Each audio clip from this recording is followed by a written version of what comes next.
The next session will be delivered by Hayo Reinders. He's the TESOL professor and director of research at Anaheim University in the U.S. He's also a professor of applied linguistics at KMUTT. Hope I pronounced that right, in Thailand. And he's also the founder of the Teacher Leadership and editor of Innovation in Language Learning and Teaching. He's widely published with over 25 books and over 150 articles. And he's here today to give a talk around digital well-being and language learners and teaching. So, Hayo, whenever you're ready, I'll invite you on screen, and I will hand it over to you. Hello, everybody. Thanks so much for coming. I just had to go and leave the room and come back for some reason, which shows you that digital technology doesn't always automatically lead to well-being, right? And of course, we've all experienced this. And the purpose of the talk today is to kind of figure out some of the challenges, the issues around technology, which of course all of us increasingly have to use and incorporate in our teaching. But at the same time, we also have to keep our sanity. And so the focus of the session today is on digital well-being.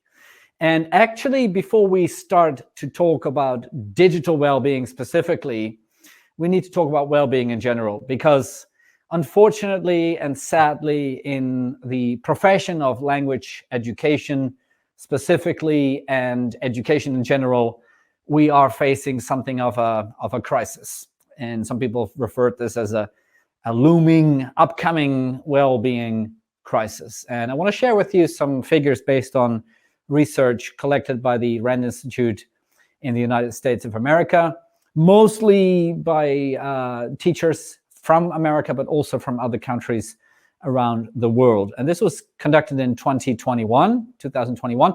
And I expect, if anything, that the figures are going to be even worse if they were to run this study again. So let's run through some figures. 27% of teachers report having experienced symptoms of depression in the last 2 years. You know, I don't need to tell you that that is a very significant number. That's more than a quarter, more than 1 in 4 of people around you have reached a level of depression.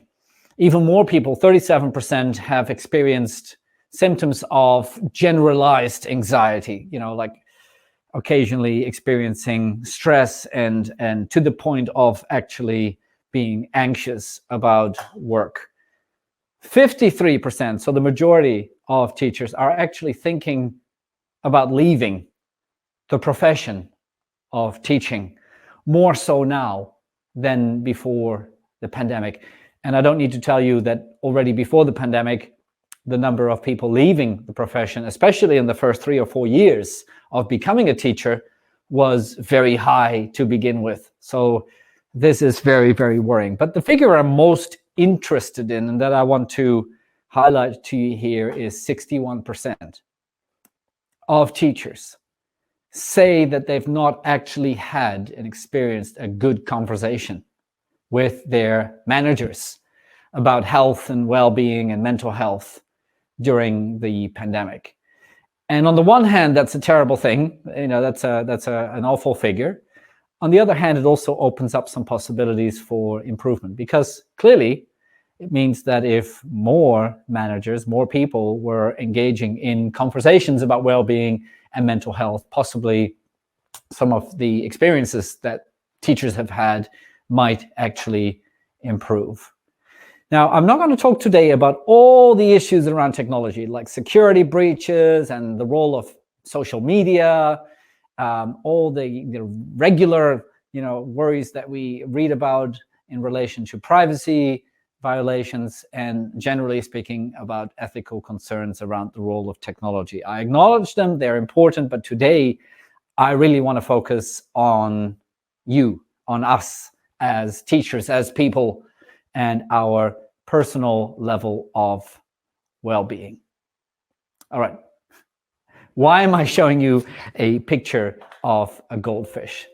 The reason is quite simple, because goldfish are known to have a very, very short attention span, right? They're known to kind of forget things very, very quickly. As soon as they swim away, they've forgotten about what they encountered before.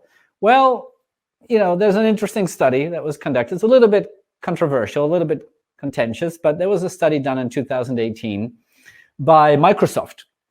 And they investigated the attention span of their users, mostly, of course, users of Microsoft products, since the year 2000. And what they kind of noticed was that people's attention spans became shorter and shorter over that period of time, to the point where in 2018, so that's 4 years ago, I don't think it has improved, people's attention span, people's ability to focus on one thing at a time reduced to about 8 seconds. Okay, so what they found was that people are able to concentrate and zoom in and focus on one issue at a time for about 8 seconds before their attention is drawn somewhere else. Well, actually, a goldfish has an attention span of 9 seconds. So, yeah, we're not actually particularly, attentionally rich, shall we say, when it comes to our ability to focus on different issues. Now, as I said, the study is a little bit contentious, but the point that I'm trying to make is that technology has an impact on us in terms of how we think, how we act, how we behave, how we feel, and all kind of aspects of our daily lives. And Mark Pegram and Aga Palalas talk about this in the form of an experience of what they refer to as digital disarray. And they specifically identify 3 manifestations, 3 types of digital disarray, which I want to talk you through in a moment. And I suspect that everybody listening here will have experienced at least one, if not all 3 of these. And the first one, no surprises here, goldfish, is digital distraction. We've all experienced being distracted by our devices, by the constant messaging, etc. I want to share with you again a few very interesting findings from research. 3 hours and 15 minutes is the average daily smartphone use at the time of this RAND study as it was conducted in 2021. 3 hours and 15 minutes. That's a lot. Whether you think it's good or bad, that's a lot of time to spend in one space, in one environment. In case you're wondering whether this is a good thing or a bad thing, well, if you pick up your phone now while you're listening to my talk, and I hope you don't, because it means that my talk is not very interesting, but let's say that you would pick up your phone, the chance of you picking up your phone again within the next 3 minutes is 50%.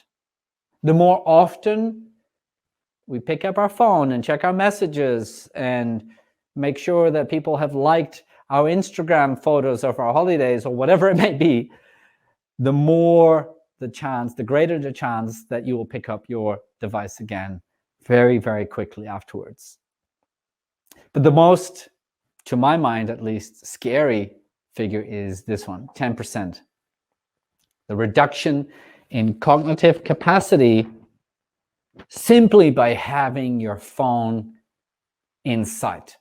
What does that mean?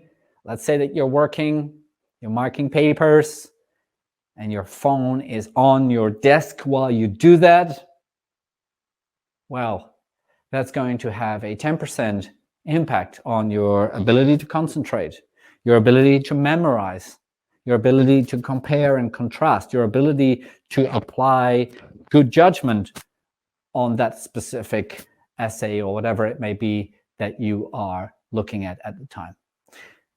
And the reason, as research points out, is that it's to do with our anticipation, our expectation. If we see a phone, we expect that there is something that we are soon going to have to reply to and respond to and click like on or whatever it may be. And so part of our brain is just simply busy thinking about what might come our way next. So digital distraction is a major issue, and it leads to something that Stone has referred to as continuous partial attention. We're never fully present. And he describes it as trying to follow and deal with everything, while in actual fact, we are failing to focus on anything. All right, so CPA, you'll probably hear more about this in the years to come. Continuous partial attention. So that's digital distraction. The second type of this digital disarray that Mark Pegram and Agapalalas identify is digital disorder. And this is the circulation of misinformation, disinformation, fake news, etc. And we've all experienced this. And the issue with it is that we are starting to distrust information that we receive. We're starting to feel uncomfortable with any information because we're constantly worrying that it cannot be judged as being truthful. And digital disorder is having a significant impact on people's mental health and their feeling of well-being. The third and final of the three components of digital disarray is digital disconnection. And I'm sure everybody listening has experienced this. And Mark, my former co-author, describes it as digital disconnection refers to our inability or unwillingness sometimes to engage effectively or constructively with what he calls difference. Basically, we're unable to deal with different opinions. And the reason, of course, is that a lot of the information that we receive, whether it's through Facebook or Baidu or Weibo or whatever it may be, is filtered to be aligned with what we like. So we hear and read and watch more about what we like, and we don't actually move outside of our what is called an echo chamber, and we are very rarely exposed to different ideas, opinions, beliefs, etc. And it leads to a very, very important degree of digital disconnection. So what is the answer? Well, it's not all bad. It's not all bad. All right. There is actually a lot of work going on, and increasingly so in the last few years, around designing technology in such a way that it actually enhances our well-being. And I specifically want to draw your attention to a new kind of field or paradigm, which is referred to as positive computing.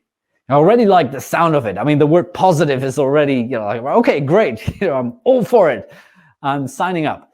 And positive computing, as Rafael Calvo and Dorian Peters describe it, is a field or a discipline that is dedicated to designing and developing technology in such a way that it actually enhances and supports and develops our sense of well-being and human potential.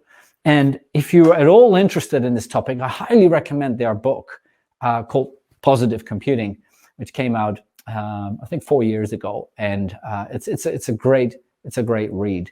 But what they specifically encourage us to do is to think of the positive implementations, applications of technology around and across our lives. And I want to share with you, just very briefly, some examples that are not actually specifically to do with language education, but that I think are really, really positive and good examples of how technology can actually make a positive, a constructive contribution to our field. I've got some examples from this white paper here, this position paper that you can see here, XR, Extended Reality for Change, which you can download from gamesforchange.org. By the way, all of these references will be on the handout that I will give you at the end of the presentation, as well as this actual presentation, the slides, etc., will be made available to you. So the couple of examples I want to share with you are firstly around healthcare, the use of technology, and especially augmented reality. You can see this doctor is wearing, special glasses in helping surgeons to prepare for operations. And you can see here that he's looking at the patient, but he's also getting, through his headset, additional digital information about the patient, their history, their medical issues, maybe perhaps the medication that they've been taking, etc. And when I first saw this example, I thought, oh, that's quite interesting. Until I read that actually issues around the delivery of healthcare, shall we say, errors and mistakes and problems around the delivery of healthcare are the third leading cause of death in the United States. It might be different in different countries, but apparently, according to Johns Hopkins Medical Institute in Boston, about 200 to 250,000 people a year in the United States alone die from issues to do with the delivery of healthcare. So, I mean, if this is leading to a reduction in that death rate, that's a very, very positive outcome.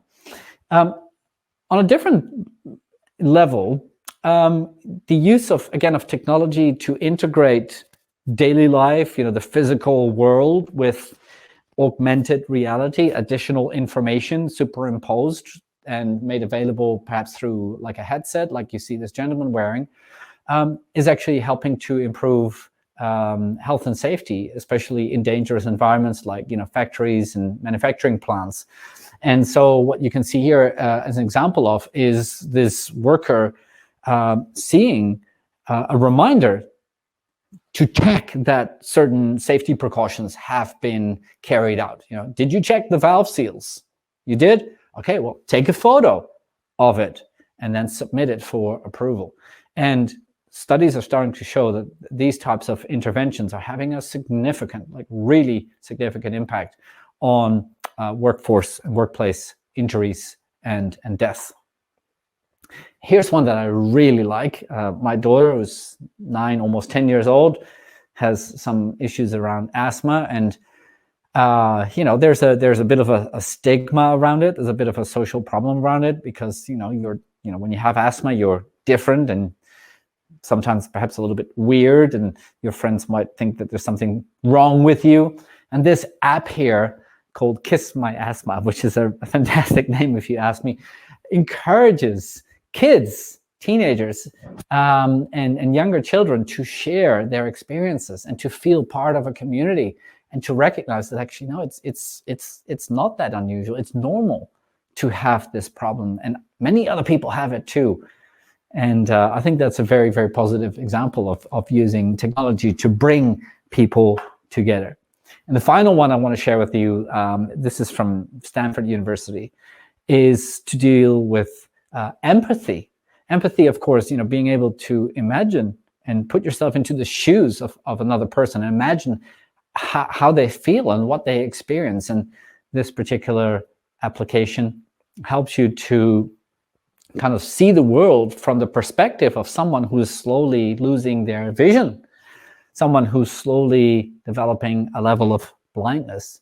And, studies have shown that this is having a significant impact on the level of understanding, the level of compassion, the level of empathy that people have towards a person who is going through something like this. Another study, by the way, carried out at Stanford University is around homelessness, people who live out on the streets, and they've developed a game and an application that enables you to experience what's that like? What is it like to not know where you're going to sleep tonight, and what is it like to be outside during a cold night? And again, their studies are showing that people's levels of empathy and understanding grow exponentially, and not just for a short time, but in follow-up studies up to 3 months later, these participants' levels of empathy remain much higher than control groups, which I think is particularly interesting. You might say, okay, well, that's healthcare and, mental health and what have you, but what does that have to do with my classroom? What is it that I can do as a practitioner to encourage digital well-being for myself and my colleagues? And I want to draw your attention to a really helpful, I think, and interesting resource, which is available. The link is here. And again, I'll make everything available to you on the last slide. I'll give you a link and you can download a digital handout with all the resources that I'm mentioning.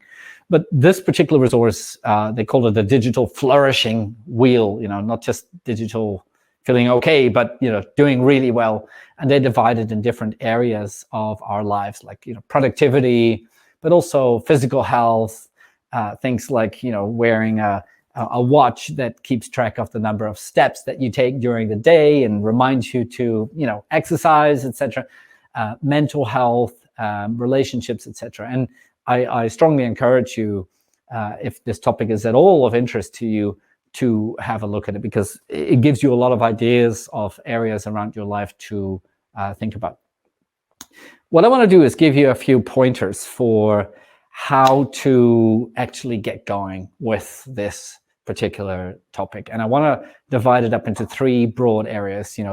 What can you do for yourself? What can you do for people immediately around you? And what can you do for the wider community that you may be a part of? So it has to start with what I refer to as self-care. If we don't look after ourselves, it's difficult to imagine being able to model good behaviors and good practices to others. So the next brief section is going to be about setting kind of personal digital boundaries. And I will give you some practical tools and tips for how to go about that. So the first one is to deal with, and some of these are very, very common sense, right? You look at them and think, oh, yeah, of course, that's a good idea, That's not really the point. The point that I'm inviting you to consider is, are you doing these things? Not like, are these common sense? Are these reasonable? Did you know that they exist? No. Are you actually embedding these practices in your daily life? All right. I don't need you to answer right now. I have plenty of time for a Q&A at the end. But when I was developing this presentation, I have to be honest with you. There were things where I was looking at it thinking, well, I know this is good. I know this is better for me, but I'm not actually doing it, right? So that's, of course, the big step is moving from awareness to, practice. So things you can do. Well, limit your screen time. It's simple, right? Block certain applications at certain times. If you feel you're spending too much time on Facebook, well, turn it off after 8 p.m. or whatever time is suitable for you, or just not allow yourself to use certain apps at all.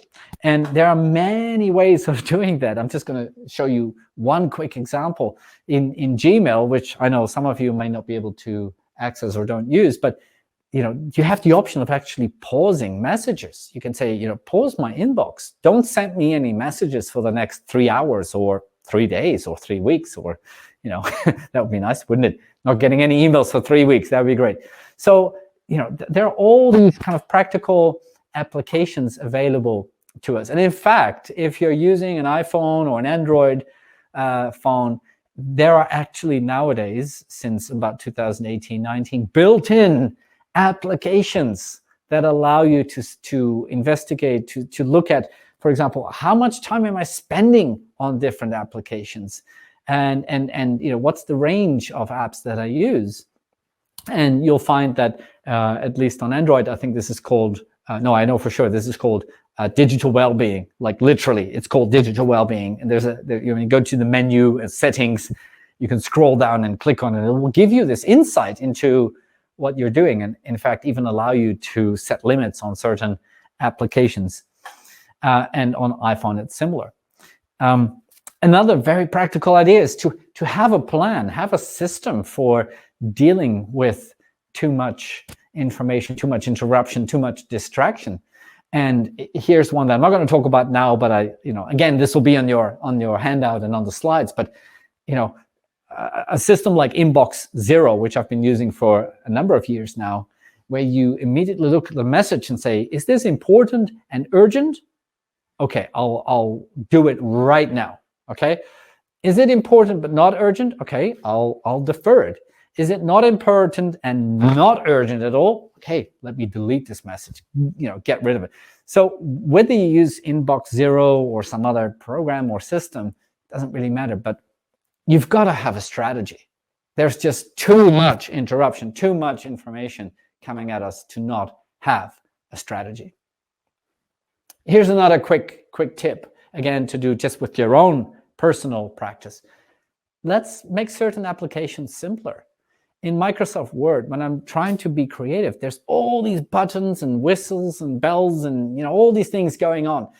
But actually, even in Microsoft Word, there's an option to just have a blank screen. Right? It's called full screen distraction-free mode. All you do is click Alt-V on your keyboard, followed by a U, and you get this beautiful white page with nothing on it. Right? And when you're trying to be creative, or you're just brainstorming new ideas for the semester or whatever it may be, well, that's particularly helpful because there's no interruption there. There's no distraction. And there are many applications, by the way, that encourage this type of focused thinking and collaboration and writing and creation. This one here, Scrivener, has been around for a long time. Ulysses has been around for a long time as well. And I don't specifically recommend any of these, but the idea of just saying, this is my job right now. This is what I'm trying to do. I'm trying to create some new materials. I'm trying to generate ideas for the next semester or whatever. I don't need anything else. I don't need format. I don't need fancy colors. I don't need a rainbow. I don't need unicorns. I don't need elephants. I just need a blank page with an application to allow me to use text. The next two ideas: create a silent time. We have very, very limited these days time to actually experience what silence is like.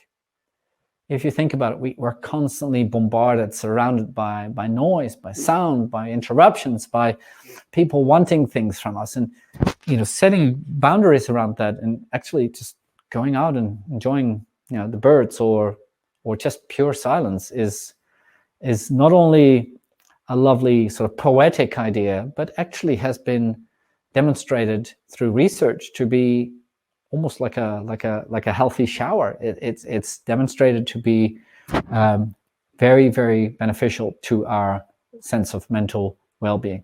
And one way of doing that and creating it is to just have certain times when you're not using technology. Again, it's about setting boundaries and making small changes to your daily practice. I mean, you may be familiar with nudge theory that Richard Thaler and Cass Sunstein developed a few years ago. The idea that just making small changes to your daily habit, your daily practice, actually in the long term has huge impact. To give you a practical example, putting your running shoes by the door, right, makes it demonstrably more likely that you'll go out and exercise and run more often. It's often used in a negative way. When you go to like a fast food chain and you're about to pay and they say, for 50 cents extra, whatever, you can upgrade to a huge quadruple or whatever this may be burger. And so the idea can be used positively and negatively, but if you use it in your own personal life, it can have a very beneficial impact. The final two I want to mention, actually three, is if you're not sure about how you're using technology, well, keep a track of it for a while. Keep a digital diary. Like how much time do I spend online? What applications do I tend to use? How do I feel about it, etc. And that may also occasionally encourage you to have what is referred to as a digital detox and say, look, there's a period. I'm going on holiday. I'm going to go and walk in the mountains. I'm not going to bring a phone or a tablet or a computer or whatever. I'm just going to disconnect. And that has a very positive impact. Microsoft and Google and other companies are starting to catch on to how important this is. And, this one I think comes from Microsoft. A number of questions that they pose to you, and I'm not going to go through these, but again, you'll have them on your handout. But if you look at these questions and you answer to yes to many of them, well, it's a good sign that probably you need to think about your digital boundaries. I tend to lose track of time when I'm on my phone. Well, yeah, that certainly happens to me. I spend more time on social media than I would really like to. Yeah, well, these are kind of warning signs. These are signals to think about your practices. Wellbeing.google.com has a collection of good advice.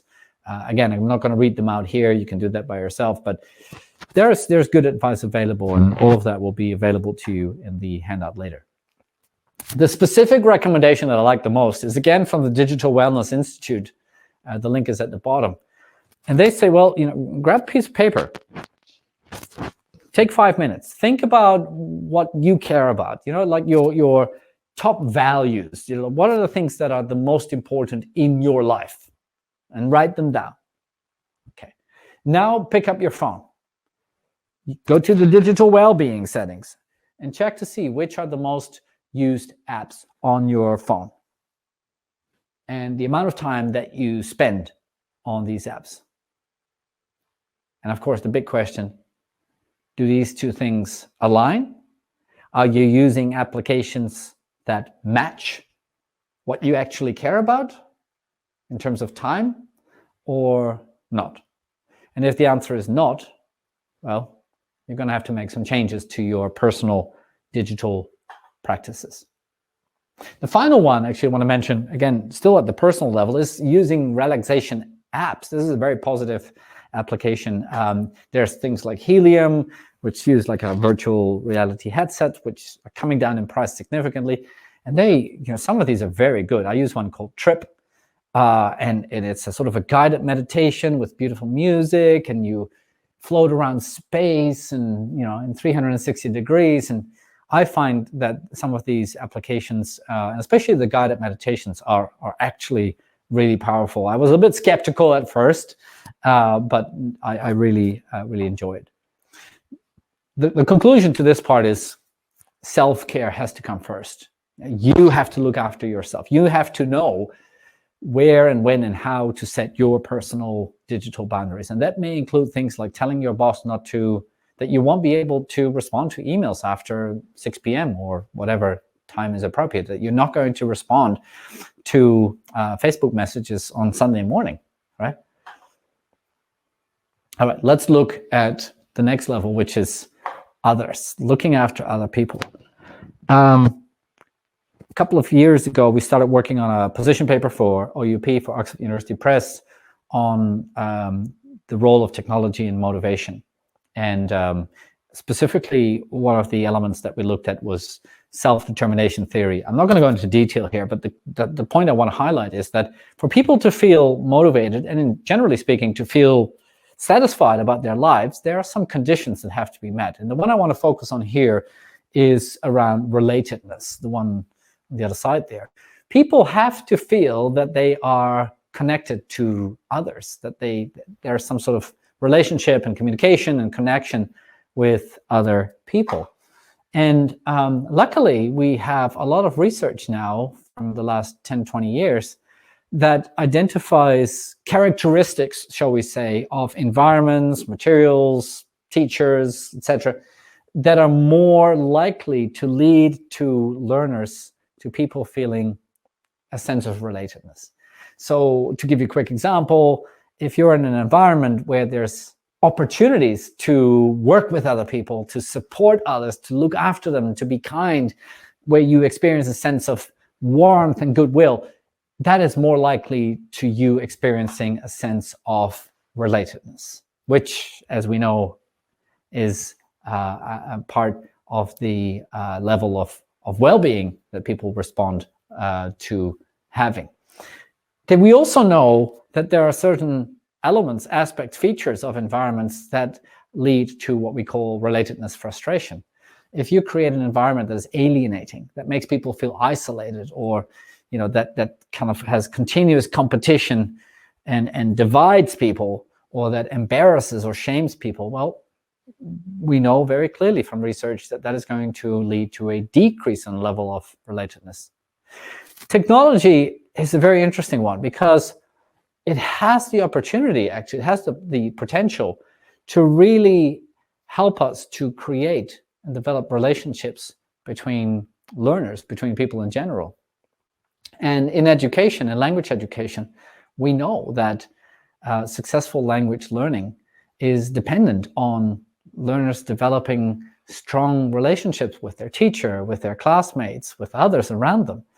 And, technology, as I said, has the potential to do that and to support learners' kind of affective experience of their learning. So not just the content, the language itself, and whether I did well on a test or whether I got good scores, but also how I feel about myself, how I feel about my learning, whether I think I'm developing, and whether I'm enjoying myself, whether I feel connected to others. And all of that has been referred to in our field as the affective turn. It's a change in language teaching education towards understanding that the role of our feelings and emotions really, really matter. And in this particular position paper, which I won't go into detail about, but just want to mention here, we talk about the use of technology to motivate learners. And a big part of that is to use technology to connect learners with each other in a meaningful, supportive, constructive way that actually enhances a sense of well-being. And the link again will be on your handout later. But technology does allow us as teachers to create these kinds of connections, but we have to think about the impact that it has. One other thing you can do with your learners, apart from using the ideas in the position paper, is to develop what I have come across as being referred to as attentional awareness. We're all aware of the importance of digital literacies, right?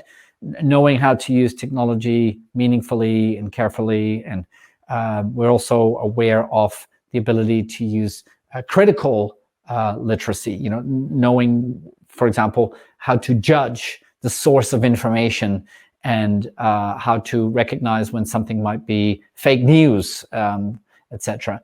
The idea of attentional awareness actually takes that one step further. And I want to share this with you because I think it's very powerful and very, very useful at a practical level. And Mark Pegram, my co-author, describes attentional awareness as the ability to intentionally, with clear intention, to focus one's attention right now in the present moment toward information. Right? We're really present, we're here, and we're doing it with intention. Information, whether it comes from ourselves, information from other people, whether it's from the digital world or the real world, the physical world, doesn't matter. But also the ability to sustain, as Mark calls it, or maintain that level of attention by choice. And at the same time, becoming aware of and staying non-judgmental towards new ideas and new perspectives. And we talked about digital disconnection earlier, and the fact that we're constantly being shown information that we already, agree with, that we like, and that makes it harder and harder for us to recognize and accept, or even to simply listen to information that is different or comes from a new viewpoint. And attentional awareness is the ability to recognize that about yourself. And well, it's a new field, it's a new area, but early research shows that if as teachers we model that behavior and we encourage learners to sustain their attention and be open to new ideas, that can have a very positive impact. Finally, I want to spend a couple of minutes talking about the wider community. What can you do for the wider community. And I think to summarize it in one word, normalization. We have to, I cannot emphasize this enough. You've seen the figures at the beginning of this talk. We have to normalize well-being. We have to make it part of our conversations. 50 years ago, 30 years ago, mental health was something that you just never talked about. Depression was something that you just, if you were suffering from depression, you would never mention it to someone else. Luckily, now, there's no longer that stigma around, for example, mental health. Well, now it's time to normalize well-being, right? Put it on the agenda, right? Ask your managers, talk to your colleagues and say, well, let's talk about this regularly.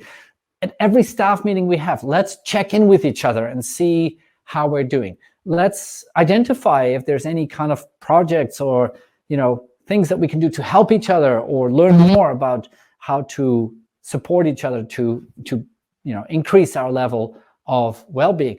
And that goes as far as putting it on, for example, the annual performance reviews. When you talk to your manager, you want them to ask you about your level of well-being and what you are doing to maintain it, right? Let's talk about how we can learn, techniques for enhancing our well-being and supporting each other through professional development. Practical things like agreeing on a communication charter. Let's agree that we don't email each other on the weekends, right? Or let's agree that it's totally okay not to reply to Facebook messages after 6 p.m. Make it clear what the expectations are. Agree on it together through a communication charter. And early studies are showing that these kinds of decisions are having a really positive impact. Integrate wellness, digital wellness into the curriculum through things like attentional awareness and, encouraging your learners to think about how they engage with digital information. And finally, consider well-being practices. And I really, really, really like this idea of what is referred to as the Contemplative Turn. And Ergos and Todd is a great resource, and they talk about how, ideas around well-being and even spirituality are starting to kind of become infused into education and language education as well. And that's very, very, very powerful. A particular book that I cannot highlight and recommend enough is this one, The Power of Mindful Learning by Alan Langer. And it just shows so many examples of, how being present in the moment and being mindful not only makes us feel better, but actually helps us learn better as well, not just in the moment, but across our lifespans. And so the key point here is just to make well-being a part of our everyday conversations. If you don't look after yourself, how can you start looking after others? If we don't look after each other as a team, who's going to do it, right? And we know it's crucial to our profession. So to summarize, the world needs you. It needs each and every one of us to think about how we can actually integrate well-being into our practices, both for ourselves as well as model it to our learners and support our colleagues around it. So it requires a degree of leadership, of what I call teacher leadership. And if you're a manager, trust your teachers, trust your staff to do the right thing when it comes to this.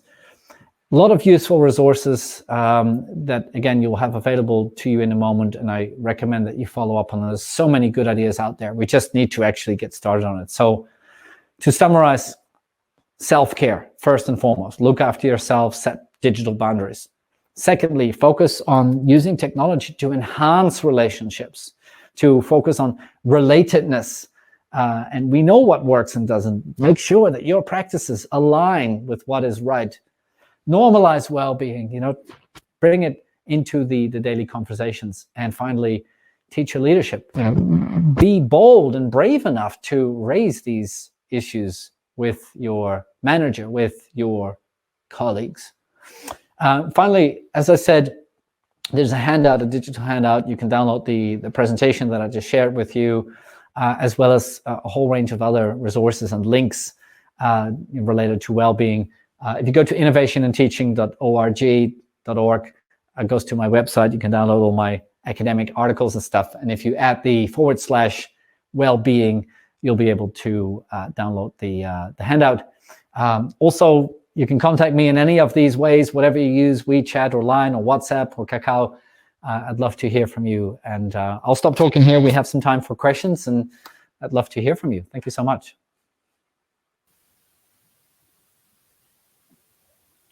Well, thanks, Hayo. I'll just come on screen quickly and let you know. I'll put some questions on the screen. If you can read them, great. If not, I can go ahead and read them out to you. Oh, if you can read them out, that'd be great. Thank you. Okay, so let's get a couple questions. If you do have questions, anyone, you can pop them into the chat box, and we'll try to get. Please do. And if we don't get to your question, just contact me, and I promise I will reply. All right, here's one. It's around. A teacher may not have enough time to deal with each and every student's well-being beyond class hours. Are there ways to still positively impact it remotely? Yeah, I think the same ideas apply. You know, in the classroom, in a physical environment, of course, we have our own, tricks and techniques for, observing, monitoring our learners' well-being. I don't know about you, but, if I'm teaching a physical class, I always try to be there a few minutes early, speak to people, just go up to them. And you quickly, if you're an experienced teacher, you get a sense of whether somebody's doing well or whether something's going on. And, so you can quickly kind of adjust and intervene if necessary. And in an online environment, in some ways that's harder, but it also makes it more important to actually be proactive in checking in with your learners. And again, normalize well-being. Is nothing weird or wrong about putting up a slide one day online to your students and say, on a scale of 1 to 10, how are you doing? How are you feeling in this class? And let's have a conversation about it. What can I do to help you, right? And you might be surprised about some of the excellent ideas that your learners or your colleagues indeed might have that could help. All right, great, thanks. We've got another one. It's a bit long, so let me read it out.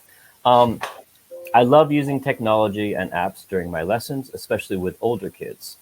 How impactful is this to their digital well-being? Am I helping them by making the internet a more educational place and preparing them for to a future more technologically, or am I adding to their possible internet codependency?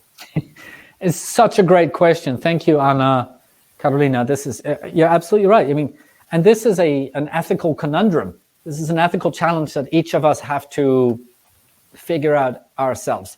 Do you withhold all the benefits of online communication and digital technologies and the internet, etc., completely? Or do you perhaps, offer it to such a point where learners become dependent on it? And I think the answer lies in moderation, and I suppose especially in terms of enabling, encouraging, supporting learners in developing their ability to moderate themselves. So it's not so much about you moderating people's internet use by saying, oh, you shall not use the internet in my class or something, but instead developing in learners the ability, the attentional awareness to recognize, like, hey, I'm using technology in a way that's actually not making me feel better. Using these applications actually making me sad or angry. Is that what I want? No. So, maybe I can do things differently or do it better. So helping learners to develop a sense of self-awareness, a sense of attentional awareness, and encouraging them to ask the questions of themselves is probably in the long term the most sustainable response. Great, thanks for that answer. Let's see, we've got a few more questions here. We've got a bit of time, so let's keep going through these. How about this one? I think you've touched a lot on some of these topics throughout the presentation, but how can I limit my kids with a gadget in a very well-being way? Yeah, so look, I have a 9.5-year-old daughter, right? So I'm very cognizant of the impact that technology has, both in a good sense and unfortunately in a negative sense. And I showed you some suggestions earlier for how you can physically manage, the amount of time, for example, that you spend on a particular application, or the amount of time that you spend on a device in general. And I think it's helpful to use similar techniques with your learners, whether they're young learners or older learners, doesn't matter, but not without justification, right? When people are told, you cannot use this, you shouldn't use your tablet in class, or you can't access Facebook or whatever. What do people do? They do the opposite, because they're like, well, what do you mean I can't use it? I'll go and use it right now, right? But if you say, look, here's some research that shows the impact on your ability to concentrate, or here's the long-term research on the impact on your academic success if you're not able to focus. So how would you like that? No, you don't want that? Okay, here's a suggestion. Limit your use of certain applications at certain times. Would you like that? Yeah? Okay, good. Here are some ways to do it, right? You model the behavior, but you don't just force it. You actually encourage and give a rationale. You justify, you explain. When people understand why you're asking them to do certain things, they're much more likely to do it than when you just ban them from doing it, for example. And it works even with really, really young learners. Great, thanks for that one as well. Good advice. I have kids myself, so I'm taking a lot of these to heart. Me too. All right, here's another one. Again, it's a little bit long, so let me read it out. How do we cordially deal with students that feel we're being rude or misunderstanding with them when we're asking them to pay attention in class because they're adrift with their cell phones? I'm asking as a university English teacher. Yeah, Gabriel, that's such an important question, because it's this constant kind of balance between what you accept in class. Do you allow cell phones in class? Yes or no? There may be school policies, there may be university policies around that. But if there aren't, then it's up to you as an individual. And even if there are, you still have a degree of freedom. So, what is acceptable, what isn't? Well, again, I suppose the key point is to explain to your students what the impact is of them having or using certain devices or applications while they are doing something else, like listening to you in a university lecture. The fact that 10% of your cognition basically is out of the door, is out of the window, if you even just have your phone on your desk while you're listening to the professor, to the lecturer talk. Well, if I'm a student, I'd like to know that, and that may actually help me to decide for myself, not because you told me to, but for myself, to maybe put my phone away for the 15 minutes of your lecture. The other is to actually talk about this together as a group. And again, not to impose things top down, which only usually works in a very short period of time, but to have like a discussion around, what do we want in this class? What do we think is okay?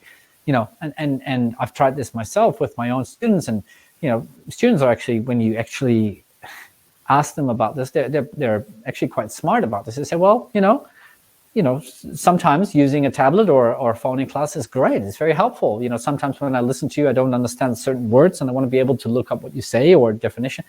That's good. But let's set some boundaries around that. Let's have certain times when we are doing an activity in class where we really don't want to be disturbed or distracted, where we just want to focus on, say, listening to one of my classmates' presentation, and I really want to be there, and I don't need to use my phone to do that. So having some sort of discussion, I think I called it a communication charter earlier, whatever you describe it as, but having some sort of consensus, some sort of group agreement about what is okay and what is not is a very, very helpful approach in my experience. Great, thanks again for that. We still got some time, so we've got a few more questions. Let me pop another one on screen. So this one says, how do you suggest to impress the importance of well-being in novice or pre-service teachers? Yeah, look, this is Thank you, Lilia. This is one of my concerns at the moment, if I'm really, really honest with you. I do a lot of teacher education myself with teachers from all around the world, like literally every part of the world. And, you know, you can't teach people everything at once, right? So you really have to, you know, be cognizant of the amount of time that people have and how much they have to learn and how many practical skills they have to develop. But in my view, and this is just my personal experience, we don't talk about this enough. And we should, you know, 1/3 of teachers, I'm not talking about language teachers here specifically, so I don't know the exact, you know, difference, but 1/3 of teachers say that they want to leave the profession within the first 2 years of becoming a teacher. 1/3. We're going to have a tremendous crisis on our hands in terms of not having enough teachers. Why is that? Well, a big part of that, to my mind, and certainly the research that I shared with you earlier seems to back this up, is that we just don't focus on well-being. We don't focus on how we can actually prepare teachers, or learners for that matter, on how to be ready for the reality of the busy, distracting, you know, disorganized life that being a teacher is. We don't normalize it. And that's why I used that word earlier in the presentation. Normalize it, not just for in-service teachers, but also for pre-service teachers. Make well-being your own, teacher well-being, as well as, you know, your students, learner well-being, a key component of teacher development. Because if teachers are getting into the profession without knowing how to look after themselves, how are they going to look after their learners, right? So yeah, really good question. Thanks, Lilia. All right, thanks, Hayo. Just to let you know, we've got several questions about the technology you've used to deliver this particular presentation, but I don't think those are the ones we want to focus on. Just to let you know, everyone's very impressed with it. Email me, contact me, you know, just reach out and I'll tell you my secrets. Great. All right, we've got a couple more here, so let me pop one on screen. This is about how do you suggest we teach students not to fear access to technology? Enyo, when you say access to technology, do you mean like having fear of using technology for their own learning, or being worried about not having the ability to get access to a computer or get access to an internet connection, for example? And both of these, to answer both of your potential questions, are important. We've seen this throughout the pandemic, and it doesn't matter if you know which part of the world that you're in. Even in supposedly rich countries, there are many poor people who just didn't have access to technology that other people had, and so there's a lot of documented now initial research showing, you know, fear on the part of learners of what if I can't access the online class? What if I can't reach my fellow students? What if I can't download the materials that I need? And so that reminds us as teachers, materials developers, and curriculum designers to really think about all of our learners, you know, not just those who have, you know, unlimited, constant, high-speed internet access, but also those who may be struggling. If you're talking more about kind of the personal fear of accessing technology, I suppose, again, this idea of bringing that specific concern into the classroom, right? Because if one of your learners has it, it's likely that he or she is not alone. It's likely that other people in your group, in your community, are experiencing similar issues. And so making it part of a, you know, conversation in class and say, look, you know, has anyone else experienced this? You know, what do you do to resolve this? What do you do? Well, let's share some more ideas, you know, and then maybe you can offer some of your own suggestions and strategies, right? But normalize it. Again, that same word, just make it part of our everyday teaching, essentially.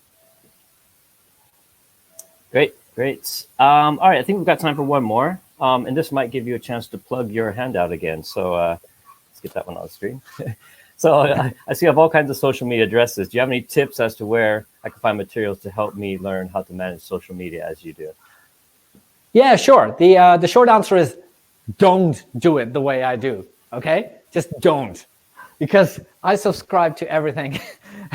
And the reason for that is very simple, because I have teachers and students in like literally every part of the world. And in Korea, people use Kakao, and in China, people use WeChat, and here in New Zealand, people use WhatsApp. I have to subscribe to everything because otherwise certain people are just unable to reach me. I don't think that all of you are in a similar situation. So limit your exposure and be judicious. Think carefully about how you want to make yourself available and accessible. I enjoy this, I like it, it's fine for me, but it's not fine for everyone, right? Do you really want your students to, WhatsApp you or whatever on a Saturday night asking for feedback on their essay? Probably not, right? So you have to, the key answer to your question is have a plan. Think about what you want, set your boundaries, set your personal boundaries about what is okay for you, and what's not okay. Make it clear for yourself, and then communicate that. Communicate that to your learners, communicate that to your colleagues, and communicate it to your manager. All right, thanks. I think we are just out of time. So thank you very much, Hayo, for that amazing presentation, as usual, and for answering so many of the teachers' questions today. Thank you, Josh. And thank you, everybody, for coming. Be well, be digitally well. Take care, and please get in touch.